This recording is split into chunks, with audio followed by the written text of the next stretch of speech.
You wake up. It's 0300 hours. Your crew in the 100th Bomb Group has exactly 4 hours to live. You don't know that yet. You are 25,000 feet above the Third Reich, and it is -40 degrees Fahrenheit. You are sitting in a space no larger than a coffin, suspended over the abyss. You are the tail gunner of a B-17G Flying Fortress.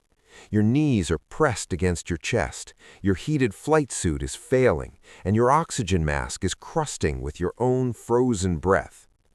For the last 3 hours, the sky has been painted black with anti-aircraft fire. The flak bursts sound like the slamming of heavy iron doors. But then, it stops. The flak simply ceases. The black puffs fade into the freezing blue. And that is when your blood runs cold, because every veteran in the 8th Air Force knows what the silence means. The German anti-aircraft gunners on the ground only stop firing for one reason. They don't want to hit their own fighters. The Luftwaffe is coming.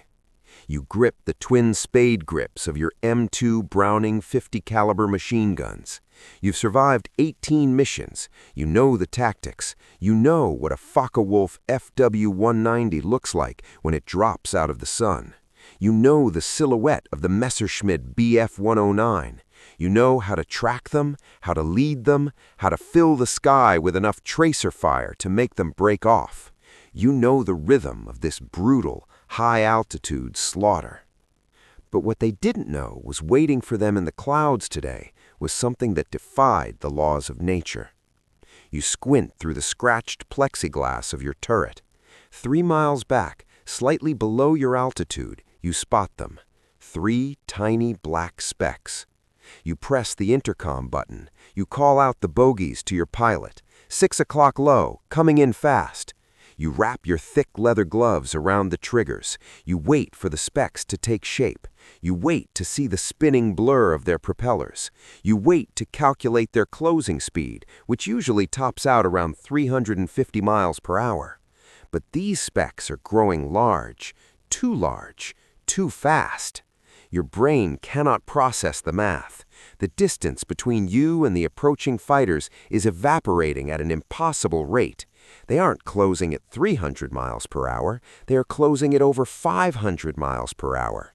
And as they bank sharply, the sunlight glints off their wings, revealing something that makes your breath catch in your throat.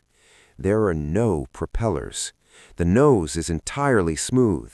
Slung beneath the swept-back wings are 2 massive, hollow metal pods. They look like sharks. They look alien, and they are tearing through the thin stratosphere with a speed that makes your mighty flying fortress look like it is hanging completely motionless in the air.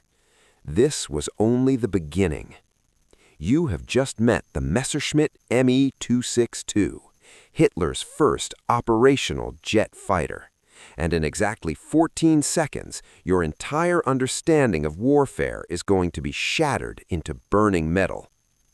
To understand how terrifying this was, you need to know the reality of bomber defense. The B-17 is a flying porcupine, 13 .50 caliber machine guns interlocking their fire with dozens of other bombers in a massive combat box formation. It was a wall of lead. The strategy relied entirely on the fact that German propeller planes had to linger in that kill zone to get their shots off. The Me 262 didn't linger. You try to track the lead jet. You swing your turret. The electric motors whine in protest, but the tracking mechanism literally cannot traverse fast enough to keep up with the jet's movement. Your guns are obsolete. You are obsolete. You fire anyway. The heavy vibration of the twin .50s rattles your teeth. You watch your bright red tracers arc across the sky and fall entirely behind the German jet. You were leading the target by 3 football fields, and it still isn't enough. The jet ignores you. It isn't aiming for your bomber. It is aiming for the B-17 flying slightly above and to the right of your wing, the bomber named Rosie's Luck. You watch the nose of the Me 262 light up. It isn't the rapid, sparkling flash of machine guns. It is a slow, rhythmic, terrifying thud, thud, thud. The official report listed the armament of the Me-262 as 4 30mm Mk-108 cannons. The reality was far worse. These weren't bullets, they were high-explosive incendiary shells. The German pilots called them mine shells. They were designed with delayed fuses. They didn't punch holes in metal. They penetrated the skin of a bomber, buried themselves deep inside the fuselage, and then detonated. German engineers calculated that it took exactly 4 hits from a 30mm shell to completely destroy a heavy bomber. The Me-262 fired 60 of these shells every second. You watch in paralyzed horror as a line of bright flashes walks across the wing of Rosie's Luck. There is no smoke, there is no fire, there is simply a catastrophic structural failure. The right wing of the massive B-17 violently detaches from the fuselage. It tears away like wet paper. The main body of the B-17 immediately violently spirals into a death roll, pinning the 10 men inside against the bulkheads with impossible G-forces. They have no time to bail out. They have no time to scream. The bomber plummets past your window, spiraling down toward the frozen earth of Germany. 10 men gone, erased in less than 2 seconds. And then, silence. The jet is gone. It sliced right through the massive bomber formation and vanished into the clouds above before a single American gunner could accurately return fire. If you're still watching, what comes next will change how you see this war.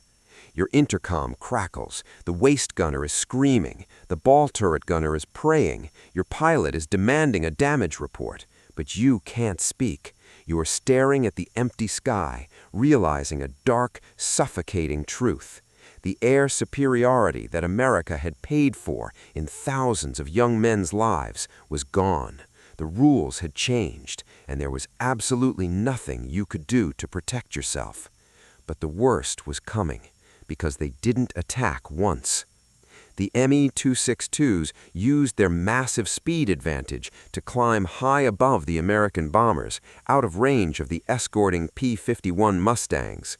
The Mustangs were brilliant aircraft, the pride of the USAF, but against a jet engine, they were effectively standing still. You look up through the top glass of your enclosure. High in the contrails, the sharks are circling. They're forming up for another pass. But this time, they don't dive. They line up horizontally, side by side, miles away. What the Allied intelligence officers didn't know yet was that the 30mm cannons were only the first phase of the nightmare. Under the wings of the Me-262s were wooden racks, and attached to those racks were R-4M rockets. You watch as bright streaks of white smoke erupt from beneath the distant jets. A salvo of 24 rockets per plane streaks toward your formation. They don't need to be perfectly accurate. They are armed with time delay fuses set to detonate at the exact distance of the bomber box. The sky around you erupts in a storm of jagged shrapnel and black smoke. It sounds like the end of the world. Shrapnel tears through the thin aluminum skin of your tail section. You feel the freezing wind whip through the new gashes in the metal. A piece of jagged steel the size of a dinner plate embeds itself in the bulkhead 3 inches from your helmet. You look out at the formation. 3 more B-17s are falling out of the sky. One is trailing a river of fire. Another simply folds in half, its back broken by the blast wave.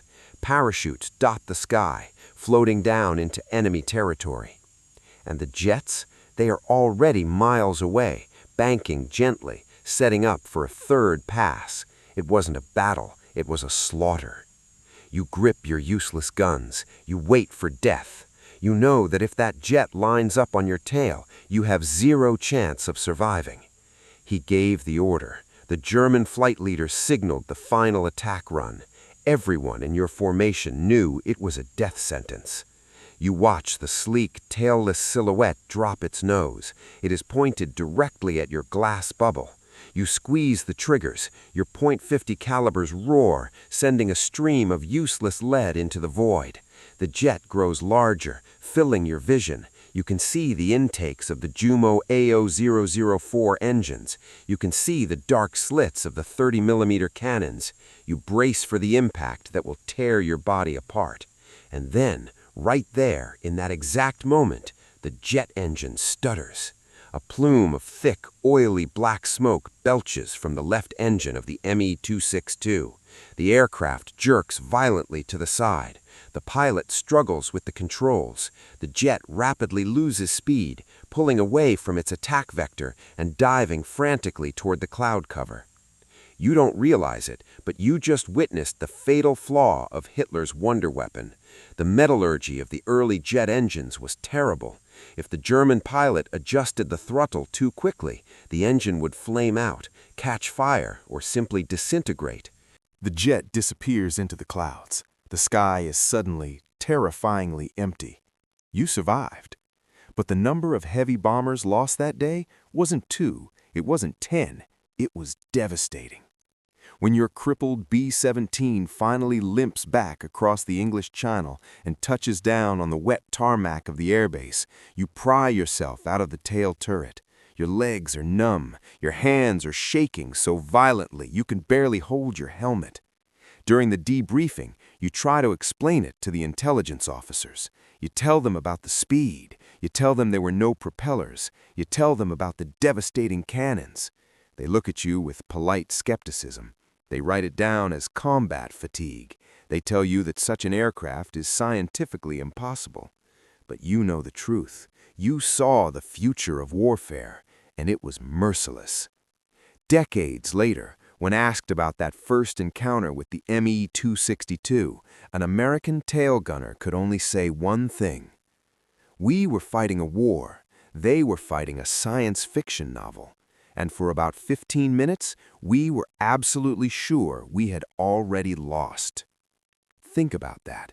The greatest industrial machine the world had ever seen, thousands of aircraft, millions of men, brought to its knees by the sheer terror of technological obsolescence. If this story stayed with you, subscribe, because the darkest tales of World War II are the ones they tried to bury.